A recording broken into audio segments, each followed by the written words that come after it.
Alors, comme il était convenu, désolé. Bon, alors, comme je l'avais convenu lors de sa sortie, je m'étais dit, il faut que tu regardes ce film. Pourquoi? Pourquoi il faut que je regarde ce film? Alors, le réalisateur Ari Aster, réalisateur de Hereditary et Midsommar, deux films qui ont fait une putain de fureur. Donc, Hereditary et Midsommar sont deux films qui ont fait une putain de fureur et qui ont clairement fait une sale polémique. Donc, ces deux films qui ont clairement fait une sale polémique et donc Ari Aster aujourd'hui décide de sortir son troisième long métrage. Il décide de sortir son troisième long métrage qui cette fois-ci est franchement bien long. Parce que j'avoue, j'ai un petit faible pour les longs films. Donc par exemple, Hereditary qui dure 2h07. Hereditary qui dure 2h07, je l'adore. C'est un film d'horreur, il est mais gigantissime. Il est parfait sous tous les angles, dans tous les recoins. Ce film, dans tous les recoins, sous tous les angles, il est parfait. Après, on a Midsommar, lui, si je ne me trompe pas, 2h51, donc on se rapproche quand même des 3 heures. Et donc, ce réalisateur, déjà, quand même, avant, il avait fait des courts-métrages. En fait, avant, ce réalisateur ne faisait que des courts-métrages et pour ses trois premiers longs-métrages, il a quand même réussi à sortir pour ses trois premiers films. Il a réussi à sortir, enfin, il y en a plein d'autres qu'il a sortis aussi. Il n'a pas fait que Hereditary, Midsommar et le film dont je vais parler aujourd'hui. Il n'a pas fait que ces trois films-là, mais quand même, pour ces trois premiers, il réussit à faire des durées assez longues. Euh, donc, concrètement, c'est la raison pour laquelle il fallait que je regarde ce film. Ce film, c'est Beau is Afraid. Beau is Afraid, c'est le troisième long métrage de Ari Aster. Et, euh, et justement, l'histoire raconte l'histoire de Beau. Parce que Parce que moi, au début, j'avoue, quand j'ai entendu parler du film, oh, j'entendais des critiques un peu partout et j'entendais les gens dire, oh, il faut absolument que vous regardiez le film Beau is Afraid. Et je comprenais pas en fait le film. Le film, je le comprenais pas parce que je pensais que le titre c'était beau comme beau, être beau, et donc je pensais que c'était beau et effrayé. Et je comprenais pas le film vraiment parce que je pensais déjà que le titre était écrit en français et en anglais. Mais en fait, Beau, c'est un nom. Beau, c'est un nom et en fait, ça peut s'écrire B-O, B-A-U ou alors B-E-A-U. Et donc voilà, donc c'est un nom, donc je ne comprenais pas vraiment le truc. Et je me disais, pourquoi est-ce que le nom de ce film est écrit en fait en français et en anglais? Mais c'est juste un nom. Et donc, le film est totalement anglais et le titre veut dire Beau a peur. Donc, je ne comprenais pas et je n'osais pas justement le regarder, je n'osais pas regarder ce film à cause de ça justement, parce que je ne comprenais pas pourquoi le titre était écrit en français et en anglais. Jusqu'à ce que je me rende compte que Beau est un nom, enfin un prénom. Donc, Beau is Afraid, ça parle de Beau, qui est un homme. Après le décès de sa mère, il va devoir se battre contre ses peurs les plus profondes et donc il va devoir se battre contre ses peurs les plus profondes et contre ses démons. Donc Beau, après le décès de sa mère, va devoir se battre contre ses démons et ses peurs les plus profondes. Euh, déjà, euh, déjà, j'étais très attiré par le film parce que Joaquin Phoenix. Voilà. J'étais très attiré par le film parce que déjà, Joaquin Phoenix, c'est un acteur, mais c'est un grand acteur. Joaquin Phoenix, c'est quand même le Joker. Joaquin Phoenix, Joaquin Phoenix, c'est quand même le Joker, donc voilà. Donc je me suis dit, c'est quand même un acteur, il faut que tu ailles voir le film. Il faut que tu ailles le voir.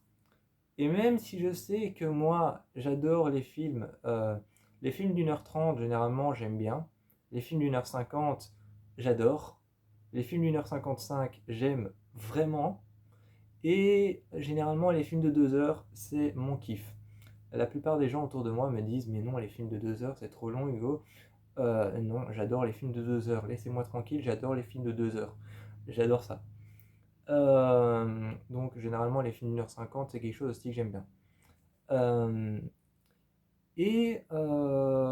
je m'attendais en fait à une durée plutôt minimale. Je m'attendais à une durée plutôt minimale à 2 heures. Donc, genre par exemple, comme Hereditary, je m'attendais à un truc 2h07. Et j'ai été voir la durée du film Boy is Afraid, 2h59, donc en gros 3 heures. J'avoue que 3 heures, ça n'a jamais trop été mon genre de film, parce que je me dis, au bout d'un moment, l'histoire peut être, tu peux en avoir marre finalement de l'histoire, parce qu'à force de regarder, tu peux finalement en avoir marre et sentir que la longueur prend sur l'histoire. Et finalement, je me suis dit, bon, bah, essaye quand même. Puis, de toute façon, c'est 2h59. Donc, je me suis dit, essaye quand même. T'as su regarder Midsommar, qui dure quand même 2h51. Là, c'est seulement 8 minutes de plus. Alors, essaye tout de même le film.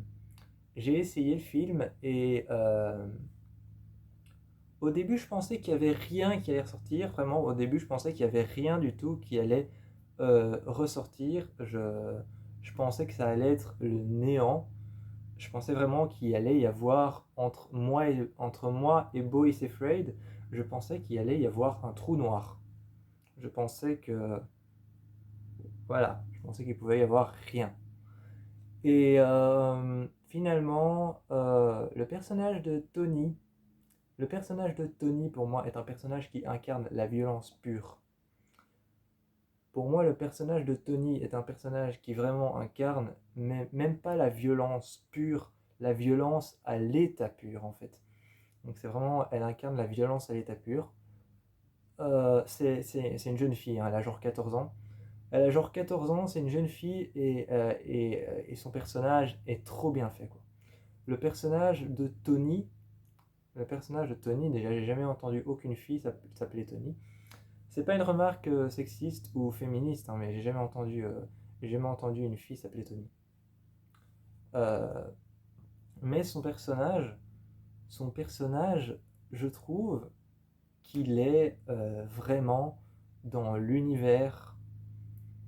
Je trouve qu'il est vraiment dans l'univers de Midsommar et dans l'univers de Hereditary. Donc un univers un peu. En fait, l'univers de Midsommar et Hereditary, c'est un univers un peu folklorique. C'est un univers un peu folklorique et quelque chose d'un peu décalé. C'est un univers un peu décalé, un peu folklorique, un peu fantaisiste. Et donc on est sur quelque chose d'un peu fantaisiste, un peu folklorique et aussi avec quelque chose de décalé dans l'horreur. Et donc voilà, donc ça c'est l'univers de Midsommar, Hereditary et Bo is Afraid. Je trouve que le personnage de Tony est juste parfait. Et en plus, le truc qui rend vraiment bien, c'est que c'est une petite fille. Enfin, c'est une petite fille, c'est une adolescente. Elle a 14 ans. Euh, pour moi,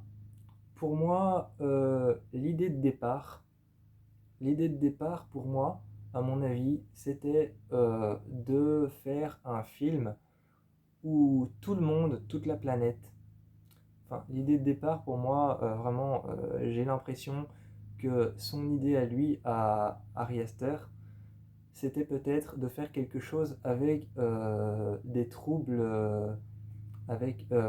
du comportement. Donc je pense qu'il y a quelque chose derrière ça, je crois qu'on tient quelque chose derrière ça. Le truc, c'était de faire quelque chose avec des troubles du comportement. Et comme par exemple, j'en ai noté quelques-uns, il y a l'aliénisme, donc il y a l'aliénisme, il y a la psychose, très connue, il y a la paranoïa, très connue aussi, il y a la démence, très connue aussi, et il y a le TDI, trouble dissociatif de l'identité, qui est très connu aussi, et j'en passe.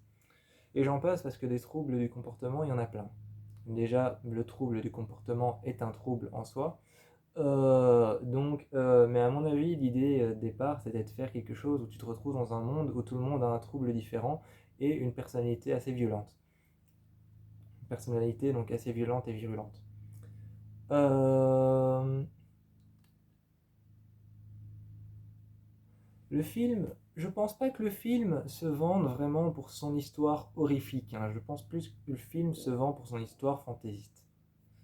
Je pense plus que le film se vend pour son histoire fantaisiste et pour son histoire folklorique que pour son histoire horrifique. Oups, j'ai oublié un H à horreur. Voilà. Donc voilà. Donc je pense plus que le film se vend pour ça parce que quand on... D'ailleurs c'est l'un des seuls films que je connaissais pas où j'ai même pas été voir la bande-annonce.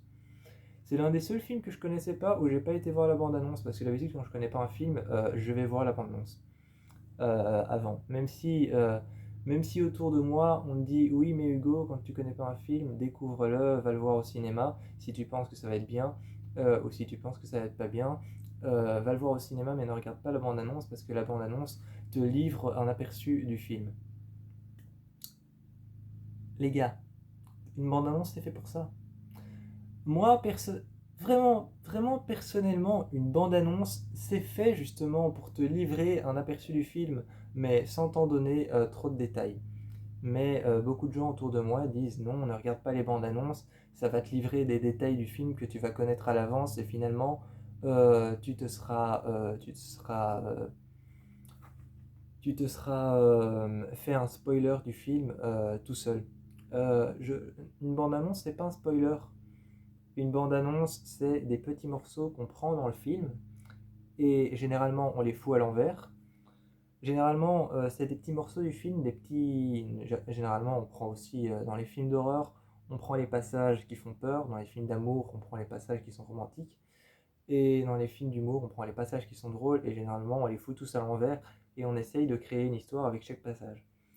Donc, non, je ne me spoile pas parce que je sais que ce que je vais regarder va être à l'envers et va être foutu synchroniquement euh, pour créer une histoire.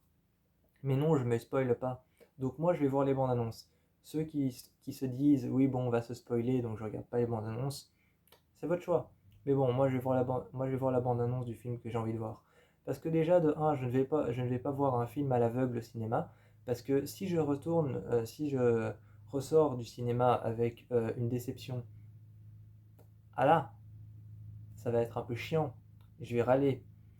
Tandis que si je regarde la bande-annonce, que je me dis oh putain le make-up est génial, oh putain les acteurs ont l'air trop cool, voire même que si jamais je tombe sur un acteur ou une actrice que je connais, et je me dis oh chouette, sympa, elle a joué dedans, et ben je peux avoir un aperçu des make-up, des acteurs, je peux avoir un aperçu du genre d'horreur, je peux avoir un aperçu par exemple genre d'horreur, je veux dire si c'est tueur en série, serial killer, slasher, esprit, démon, paranormal, je peux avoir un aperçu. Mais si je regarde pas la bande-annonce et que j'y vais à l'aveugle, bah j'ai aucun aperçu, je sais pas qui a joué dedans, je sais pas quel genre, je ne sais pas à quoi m'attendre. Enfin, évidemment, c'est vrai que s'il y a le mot démon dans le nom du film, tu t'attends à un film de démon. S'il y a le mot spirits donc s'il y a le mot spirits dans le titre, tu peux t'attendre à un truc d'esprit. S'il y a paranormal dans le titre, tu peux t'attendre à un truc de paranormal. Et si le titre du film commence par le mot killer, tu peux t'attendre à un truc de serial killer. Oui, c'est vrai on peut y aller à l'aveugle en se basant uniquement sur le titre. Mais, euh, donc voilà, moi j'y vais en regardant la bande-annonce. Euh,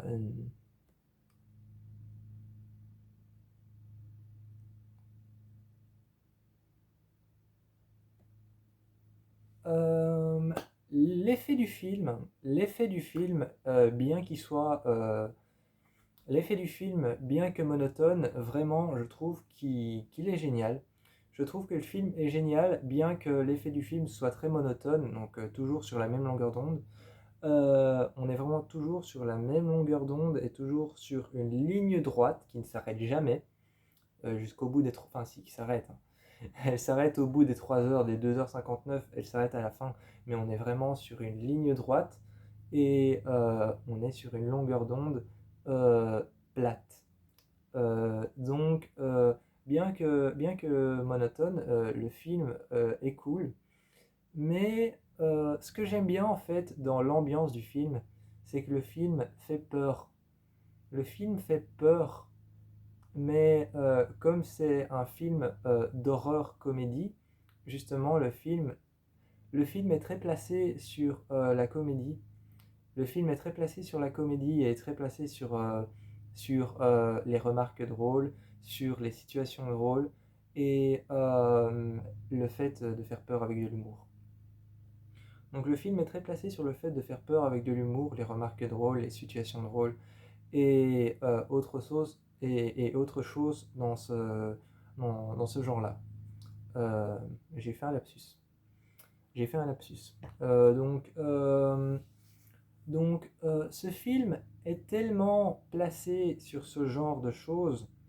Donc le film est tellement placé sur ce genre de choses, le fait de faire peur avec humour, que finalement tu vas rigoler pendant 14, tu vas rigoler pendant, non, pendant 40 minutes, tu vas genre rigoler pendant 40 minutes de la situation et du personnage dans laquelle il se trouve, dans la situation dans laquelle il se trouve.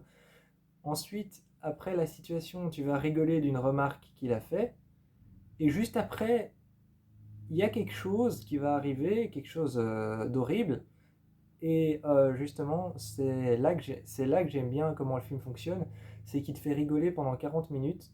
Après, tu rigoles de la situation, tu rigoles du personnage. Et puis ensuite, tu as un gros truc qui te saute à la gueule et qui te fait peur. Parce qu'en fait, à chaque fois, comme le film est drôle et horrifique, il profite des situations drôles pour vraiment étirer les situations drôles et quelque part faire en sorte que tu t'attendes à de l'humour encore après. Mais finalement, ce qui arrive après, ce qui arrive après l'humour, c'est quelque chose d'horrible. Et donc, tu te retrouves face à quelque chose qui fait peur.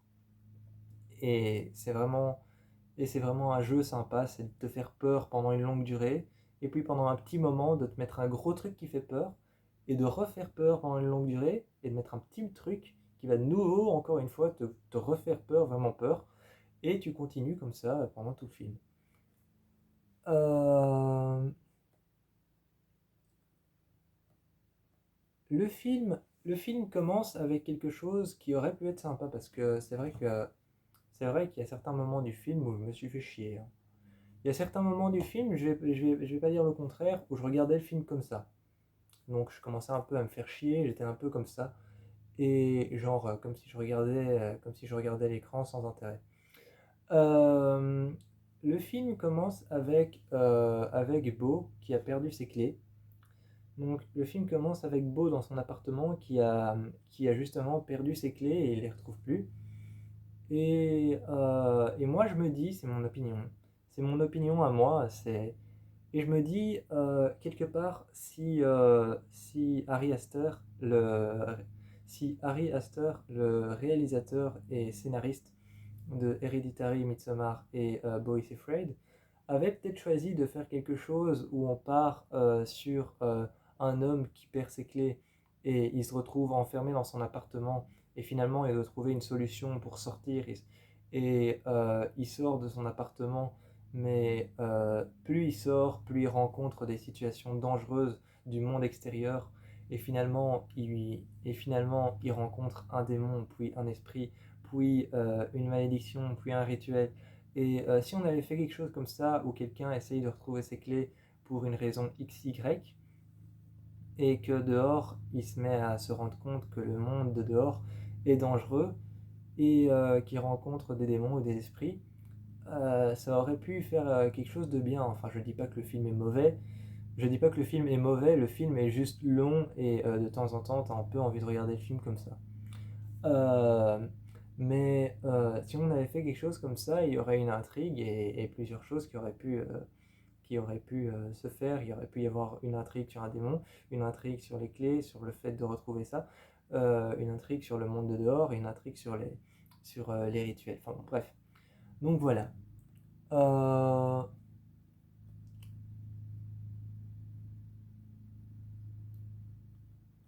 euh, sinon, les plans se débrouillent bien. Il y a un plan en particulier que j'ai bien aimé où il y a Beau qui est au milieu d'un croisement de rue. Il y a Beau, qui est un passage du film, il est au milieu, c'est au tout début. C'est au tout début, t'as Beau qui est à un croisement de rue, donc à un carrefour, et il est vraiment au milieu entre le croisement. Et tu vois que la caméra, t'as l'impression qu'elle est à côté de Joaquin Phoenix, donc de Beau, et qu'elle suit son regard et tu vois lui qui tourne. Et je sais pas comment il s'y est pris, mais il a réussi avec la caméra à cadrer son regard comme s'il était à côté de lui et à cadrer Beau dans le regard, dans la caméra. Donc vraiment, je sais pas comment il a fait, mais dans l'objectif de la caméra qui tourne pour montrer ce qu'il regarde, il a toujours réussi à garder son acteur principal dans l'objectif de la caméra et à toujours garder Beau au centre de la caméra et à le faire regarder à gauche puis à droite. Et c'est une sorte de panoramique. C'est une sorte de panoramique. Donc un panoramique, c'est quand la caméra tourne sur elle-même. C'est une sorte de panoramique, mais qui va tourner, s'arrêter, et puis continuer à tourner, et se réarrêter, et revenir en arrière. Et donc voilà. Euh,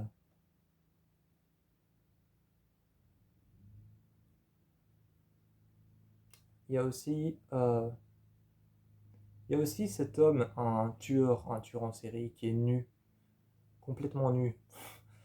Il y a un homme, et c'est un genre de tueur en série, il est complètement nu, et il tue les gens qui décident. Et je trouvais ça très bizarre. Je trouvais ça, quelque part c'était très bizarre, mais quelque part c'était osé et violent. Vraiment, il y avait cet homme, ce vieil homme qui était nu. Il avait un nom très bizarre. Il avait un nom très bizarre qui est dit au début du film. C'était le tueur aux anniversaires d'enfants ou quelque chose comme ça. Et au tout début du film, il y a son nom qui est dit. Et cet homme, il est nu dans la rue et il poignarde les gens. Et je trouvais ça quelque part drôle. Quelque part, c'était drôle, c'était mis en comédie. Quelque part, c'était mis en comédie, c'était drôle, c'était mis de manière humoristique. Et c'était un vieux fou, hein, c'était un vieux fou et qui avait plus vraiment toute sa tête. Et le truc, c'est que le sujet du tueur est placé de manière humoristique.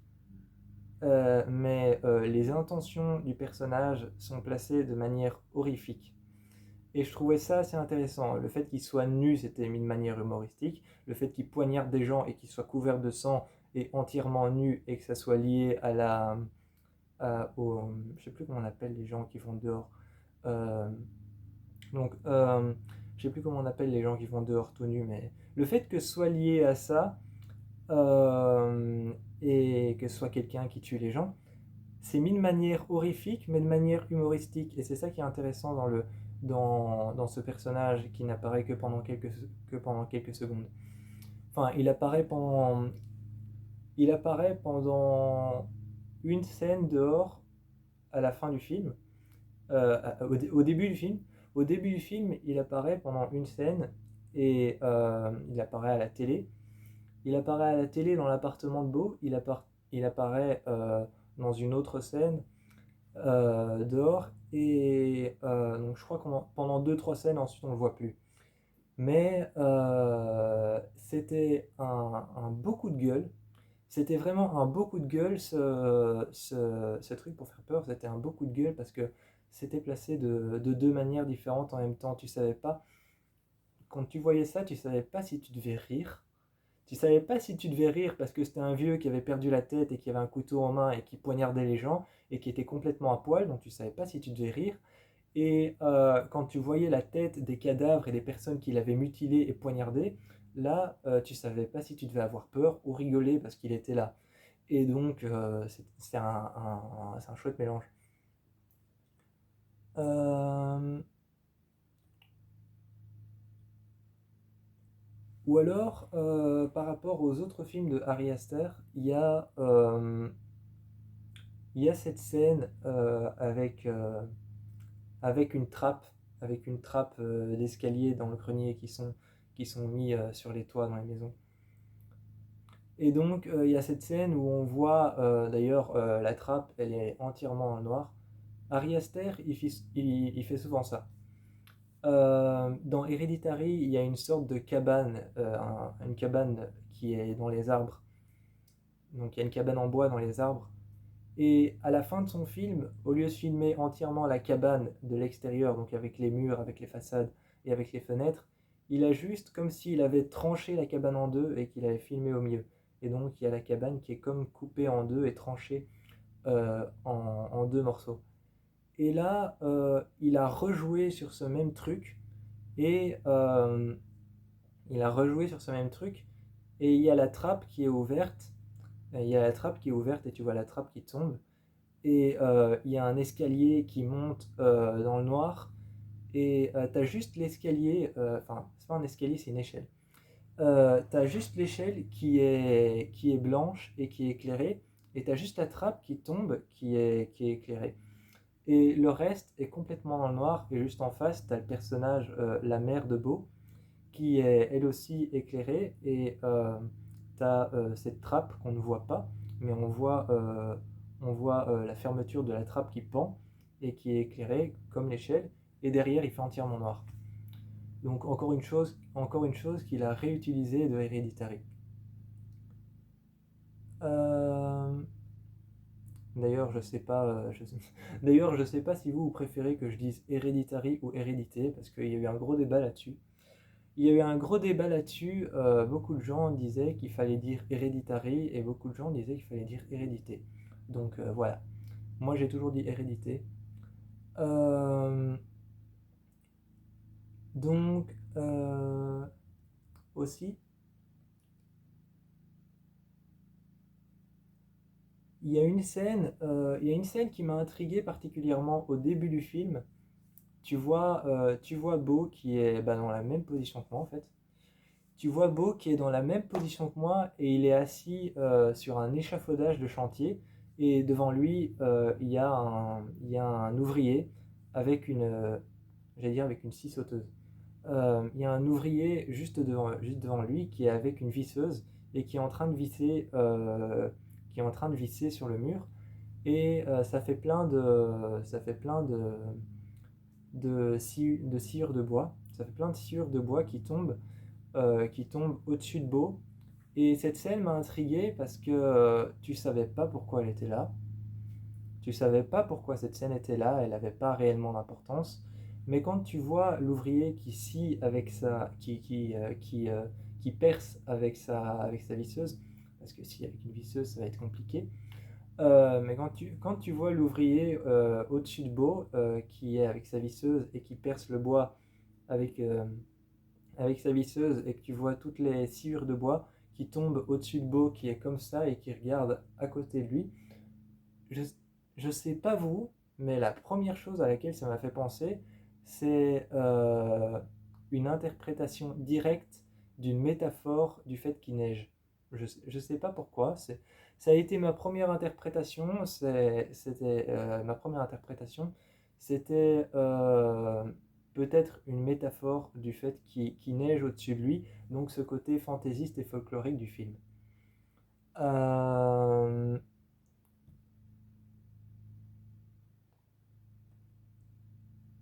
Euh, oui, il y a aussi Beau, il y a aussi Beau qui vit dans un appartement délabré il vit dans un appartement délabré dans les mauvais quartiers, genre Détroit. Il vit dans un appartement dans les mauvais quartiers, genre un peu Détroit et les quartiers délabrés dans lesquels il y a la drogue, la prostitution et d'autres choses comme ça. Et, euh, et donc, ce que j'aime bien, c'est qu'il vit dans un quartier, les mauvais quartiers, et tout autour de lui, en fait, il y a des mauvaises fréquentations. Donc tout autour de lui, il y a des mauvaises fréquentations, le quartier est délabré, est malsain, et donc il y a des toxicomanes. Il y a des toxicomanes, il y a des personnes qui sont shootées, il y a des personnes qui sont shootées aux, aux amphètes. À un moment, il y a un gars Tabo, qui rentre dans une supérette et qui s'était répété dans son appartement, il faut que tu prennes tes médicaments avec de l'eau. D'ailleurs, je sais pas ce qui lui est passé par la tête pour faire ça, mais à un moment, t'as la voix de Beau qui dit prends tes médicaments avec de l'eau. Et je sais pas ce qui lui est pas, ce qui lui a dit, je sais pas ce qui lui a dit de faire ça. Pourquoi est-ce qu'il a fait ça? Quel était vraiment le message derrière le fait que Ari Aster ait fait ça? Je sais pas quel était le truc qu'il voulait montrer derrière ça, mais à un moment, tu as le personnage de Beau qui dit prends tes médicaments avec de l'eau.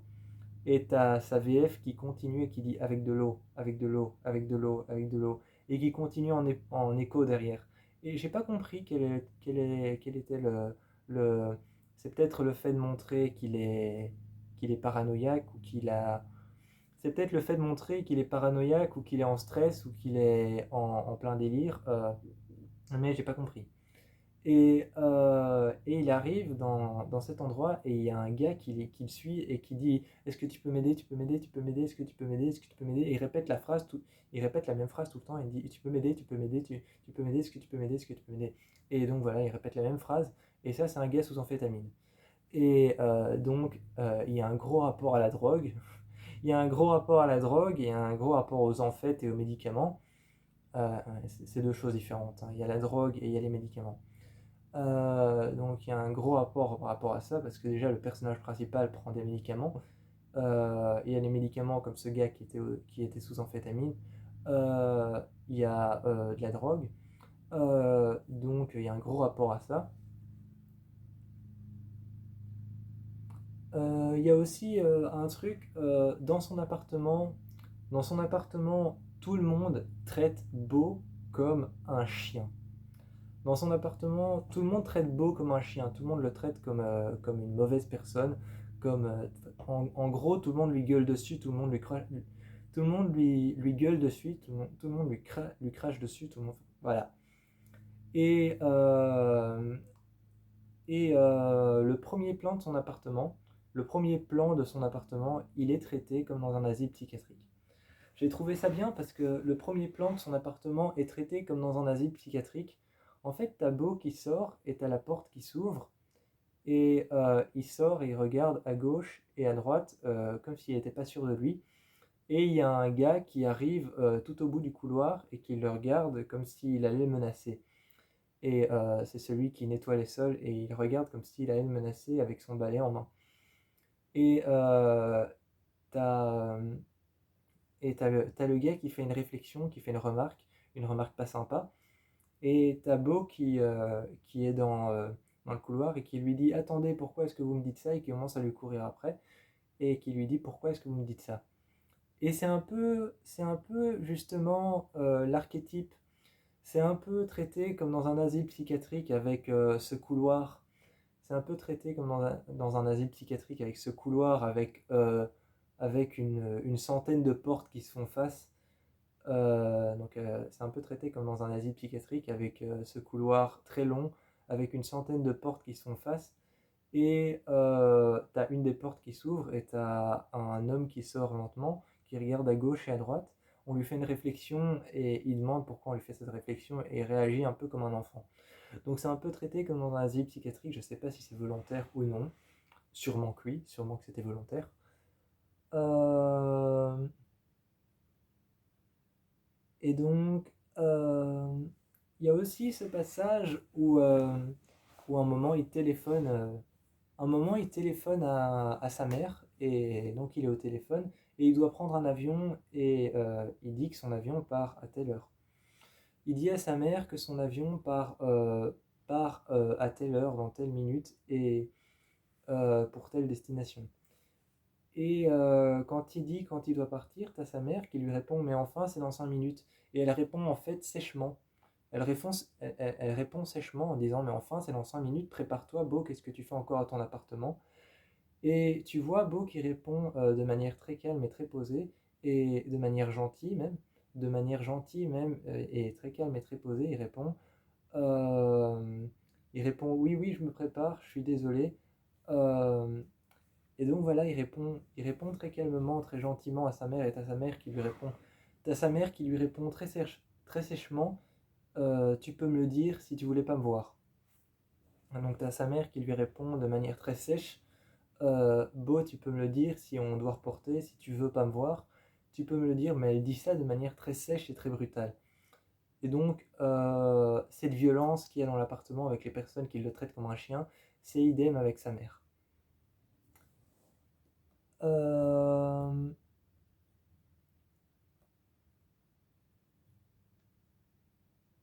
Il y a aussi ce passage que j'ai trouvé spécial mais intéressant. C'est quand un moment, il est sur un fauteuil de voiture, et t'as le fauteuil autour de lui, il y a plusieurs paysages qui défilent. Il y a plusieurs paysages qui défilent autour de lui, et il y a lui petit sur un transat, sur un bateau de croisière avec sa mère quand elle était encore jeune. Et donc il est là avec sa mère quand elle était encore jeune, et lui, il est à côté quand il était petit, et il est sur un transat, et t'as sa mère qui demande: Beau, est-ce que ça va? Et je trouve que rien que cette phrase, Beau, est-ce que ça va, match bien avec le bateau de croisière, genre est-ce que ça va sur le bateau, est-ce que t'es pas dérangé, et avec le beau qui est sur le fauteuil de voiture, et qui voit plein de paysages défiler devant lui, genre est-ce que ça va, est-ce que tu te rends compte de ce qui se passe? Euh, donc j'ai trouvé ça intéressant parce que déjà, le film, à un moment, l'écran devient noir, et puis tu as une petite lampe qui s'allume. En fait, l'écran devient complètement noir, et tu as une petite lampe qui s'allume comme une lampe de chevet, et qui éclaire Beau qui est assis sur un fauteuil de voiture. Et il y a plein de paysages qui défilent autour de lui, qui défilent devant lui. Euh, et donc voilà, ce passage-là, j'ai trouvé plutôt intéressant. Par contre, j'ai pas compris son utilité. J'ai pas compris non plus son utilité. Il y a beaucoup de passages dans le film dans lesquels j'ai pas compris leur utilité, mais je crois que ça c'est le côté folklorique et le côté fantaisiste du film qui m'a un peu perturbé. C'est pas que je comprenais pas, c'est que ça me perturbait en fait. Donc, mais ça, je crois que c'est le côté fantaisiste et folklorique du film. Euh, il y a aussi ce passage où une jeune fille de son âge est en train d'aller s'acheter une glace sur le bateau de croisière, et t'as sa mère qui regarde Beau et qui dit: tu vois, t'es pas le seul enfant sur le bateau. Et t'as la jeune fille, quand Beau va voir la jeune fille, t'as la jeune fille qui lui dit: est-ce que tu veux qu'on s'embrasse? Et t'as une sorte de. Il y a une sorte de passage à l'adolescence. Il y a une sorte de passage à l'adolescence où elle lui pose une question, elle lui dit: est-ce que tu es encore vierge? Et lui, il répond rien, il est un peu perturbé et un peu peur. Il a un peu peur, il est un peu perturbé, et t'as la jeune fille qui lui dit: est-ce que tu es encore vierge? Et elle lui dit: tu sais, c'est pas grave, moi aussi. Et elle s'avance un peu plus, et elle le prend par les bras. Et je crois que t'as Beau qui lui sort une phrase comme par exemple: je peux pas embrasser les filles, c'est génétique, c'est une maladie, c'est mon père qui me l'a transféré. Et, et donc c'est pour ça que j'ai jamais embrassé de fille. Je crois qu'il lui sort quelque chose comme ça. Et puis tu as la jeune fille qui s'avance et qui le prend par les bras et qui lui dit dans 10 secondes, on doit s'embrasser. Elle commence à compter, elle fait 1, 2, 3, 4, 5, 6, 7, 8, 9, 10, mais vraiment de manière violente et de manière très forte. Et à 10, tu vois que la jeune fille s'avance vers lui et l'embrasse. Et j'ai trouvé cette scène intéressante parce que c'est un peu un petit clin d'œil, un petit claquement de doigts à l'adolescence. Et, euh, et comme le film, en fait, et comme le film avec le personnage de Beau est déjà censé, le film avec le personnage de Beau est déjà censé te montrer plusieurs facettes de son personnage, le personnage de Beau aujourd'hui quand il est adulte et qu'il a 40 ans plus ou moins, et le personnage de Beau quand il sera vieux et qu'il aura une soixantaine d'années plus ou moins, et le personnage de Beau quand il est jeune et dont je viens de vous parler maintenant sur le bateau de plaisance, donc sur le bateau de croisière. Donc dans le film, on voit vraiment Beau sous tous ses aspects, quand il est vieux et qu'il a 60 ans, quand il est adulte et qu'il a 40 ans au début du film, et quand il est jeune sur le bateau et qu'il doit avoir 14 15 ans. Euh, donc, euh, donc voilà. Et il y a un passage, vraiment, ça à mon avis, c'est un passage qui foire totalement le film. C'est un passage qui foire totalement le film. T'as la jeune fille qui a embrassé Beau qui arrive en courant et qui dit viens voir, il y a un cadavre dans la piscine. Euh, je suis désolé, mais à partir du moment où tu es sur un bateau, à partir du moment où tu es sur un bateau de croisière et que tu cries viens voir, il y a un cadavre dans la piscine, il est quand même censé y avoir un mouvement de panique. Je veux dire, il est quand même censé y avoir un mouvement de panique sur le bateau parce que c'est pas une phrase qu'on va te sortir tous les jours, viens voir, il y a un cadavre dans la piscine.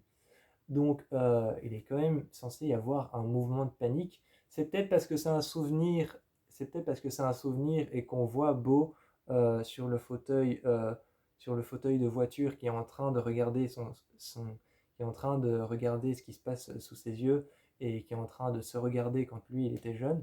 C'est peut-être parce que c'est un souvenir qu'il n'y a pas de mouvement de panique, mais dans la logique, dans toute logique, si quelqu'un hurle sur un bateau, il y a un cadavre dans la piscine, normalement, il y a tout le bateau qui se met à paniquer, et il doit y avoir un gros mouvement de panique. Et là, c'était comme si c'était normal de dire il y a un cadavre dans la piscine. Et puis après, tu as une scène avec la caméra en dessous de l'eau dans la piscine qui filme le cadavre qui est en train de flotter à la surface, et c'est comme si c'était normal, et tu as une personne qui essaye de le récupérer avec une perche. Donc voilà. Euh, Il y a aussi, avec le personnage de Tony, avec le personnage de Tony, il y a un passage où, à un moment, elle pète un câble. À un moment, la meuf, elle nous pète un câble, elle nous pète une durite, elle nous pète un disjoncteur, mais elle devient complètement cinglée et elle arrive à l'intérieur de sa chambre et elle écrit, euh, elle écrit un nom sur le mur, je sais pas ce qu'elle écrit. Elle écrit avec de la peinture rose. Elle rentre et elle dit on va remettre un peu de couleur, enfin de manière très violente. De manière très violente, elle rentre et elle dit on va mettre un peu de couleur dans cette chambre parce que la chambre est entièrement grise. Et il y a que c'est une chambre qui est entièrement grise, toute vide. Il n'y a même pas de lit et il y a que quelques posters au mur. Et elle dit on va mettre de la couleur, on va mettre un peu de couleur dans cette chambre. Et elle donne à Beau un seau de peinture rose, et elle lui dit tu fais ce côté-là, je fais ce côté-là. Elle commence à peindre, mais elle peint pas comme quelqu'un le ferait normalement comme nous, où tu fais des va-et-vient de haut en bas ou de droite à gauche, ça dépend. Là, elle commence vraiment à peindre dans tous les sens de manière énervée. Et, et puis, il y a Beau qui a peur et qui n'ose pas justement peindre avec elle et rester avec elle dans la chambre et qui demande s'il peut partir. Et elle nous sort un pot de peinture bleue. Elle nous sort un pot de peinture bleue qu'elle ouvre avec une pince. elle ouvre ce pot de peinture bleue avec une pince et elle commence à lui crier dessus. À partir de maintenant, t'habites ici. Enfin, elle dit quelque chose comme ça. Elle dit à partir de maintenant, t'habites ici ou ça fait depuis un certain temps que t'habites ici et tu me connais assez bien et tu refuses de te taper un trip avec moi. Parce que 5 minutes avant, on l'avait vu avec sa pote dans une voiture qui fumait un pétard. Elle commence à s'énerver et elle dit, ça fait un bout de temps que tu habites ici, ça fait 3 jours que tu habites ici et tu me connais assez bien maintenant, tu as squatté ma chambre et tu refuses de te taper un trip avec moi. Et elle commence à regarder Beau et elle lui dit, tu vas te taper un trip avec moi. Très énervée, elle lui tend un pot de peinture bleue, elle lui dit, allez, on va boire de la peinture bleue à deux. À partir de quel moment? Mais dans la tête d'un humain simple, dans la tête d'un humain, un homme, une femme, un homme simple ou une femme, à partir de quel moment tu vas te dire, je vais aller boire de la peinture bleue? Donc vraiment, à partir de quel moment tu te dis, je vais me taper un trip? Pour moi, enfin moi je ne fume pas. Moi je ne fume pas, je ne bois pas. Mais si je bois, sinon je serais mort. Si je bois, sinon je serais mort, mais je veux dire, je ne bois pas d'alcool et je ne fume pas. Mais pour moi, se taper un trip, c'est fumer de la marijuana ou alors fumer un pétard ou je sais pas, fumer une clope. Ça, c'est se taper un trip. Je veux dire, c'est fumer de la meth. Mais se taper un trip, c'est pas boire de la peinture bleue. C'est pas boire de la peinture bleue, se taper un trip. Et alors, cette scène, elle est drôle parce que t'en as un qui est effrayé et qui sait pas quoi faire et qui tremble un peu. Et t'en as une qui est complètement tarée, complètement, qui a les cheveux. D'ailleurs, elle a les cheveux, elle a les cheveux totalement en pétard et des cernes de 3 km sous ses yeux, complètement noirs. Donc elle est complètement tarée, donc c'est limite drôle. Et elle l'engueule et elle lui dit, viens, tu peins ce côté-là. Et elle peint énergiquement et énervée. Donc tu as l'impression que en fait, c'est juste une folle alliée. Et c'est limite drôle et marrant parce que tu as cette folle alliée qui peint comme une, euh, comme une tarée sur le mur. T'as cette jeune fille de 14 ans complètement folle avec les cheveux en pétard et des cernes noires de 3 km sous les yeux, comme si elle n'avait pas dormi depuis 4 jours, qui est en train de peindre, enfin même pas de peindre, c'est genre elle secoue son pinceau contre le mur, genre, elle n'est pas en train de peindre. Et c'est limite drôle parce que d'un côté t'as une folle, de l'autre côté t'as un gars qui a peur. Et 5 minutes après, tu vois qu'elle se met à boire de la peinture bleue et de la peinture c'est ultra toxique. La peinture c'est ultra toxique. La peinture c'est ultra toxique. Tu peux avoir des cancers à cause de la peinture. À cause de la peinture, tu peux avoir des cancers, tu peux avoir des maladies de la peau, tu peux abîmer ta peau à cause de la peinture. Et là, elle se met à boire de la peinture. Et 5 minutes après, tu vois la mère de la jeune fille, Tony, qui rentre dans la chambre. Et tu vois Tony par terre, les yeux rouges imbibés de sang. Mais vraiment, cette scène, je crois que c'est la scène la plus dégueulasse de tout le film. C'est la scène la plus dégueulasse de tout le film. Tu vois Tony par terre, les yeux. En plus, c'est horrible parce qu'elle a des yeux bleus. En plus, c'est horrible parce que l'actrice a des yeux bleus. Donc, il y a ses iris qui sont restés bleus, bleu très clair, bleu glacial. Et il y a les nerfs de ses yeux, les nerfs dans le blanc de nos yeux, qui sont vraiment très rouges et qui sont imbibés de sang. Et ses yeux sont limite gros et ronds comme des billes.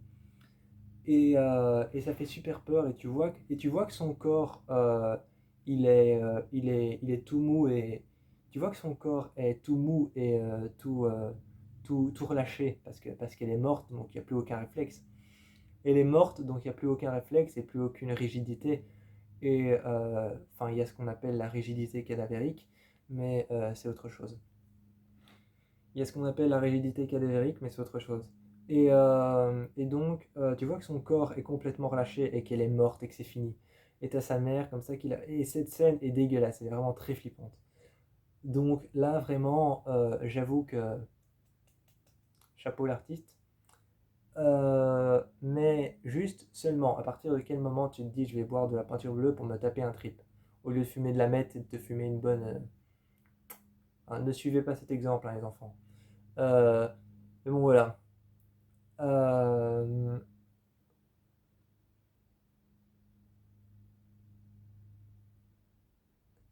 puis à la fin du film, Beau se retrouve dans une sorte de civilisation où les gens font des costumes avec ce qu'ils trouvent dans la forêt, et tous les jours ils organisent un spectacle différent. Le soir du spectacle, Beau assiste au spectacle et tu vois qu'en fait le spectacle raconte exactement l'histoire du film. Tu vois que le spectacle qu'il y a dans cette petite civilisation qui font leur costume eux-mêmes, tu vois que l'histoire qui est racontée sur scène, c'est exactement l'histoire du film.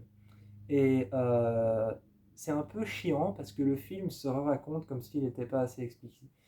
En fait, c'est un peu chiant parce que le film se raconte comme s'il n'était pas assez explicite, alors qu'il est très explicite et qu'il dure 3 heures. Il est très explicite et il dure 3 heures, mais le film se raconte à la fin et tu as t'as cette impression finalement de déjà vu et de connaître la fin.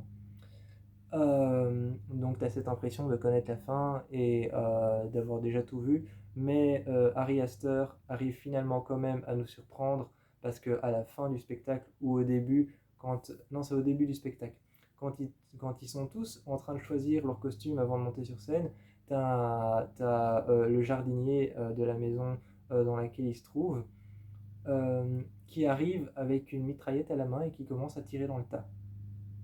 Donc il arrive quand même à nous surprendre, même si on est sur quelque chose de déjà vu et de déjà réexpliqué. Euh, le film est vraiment bien.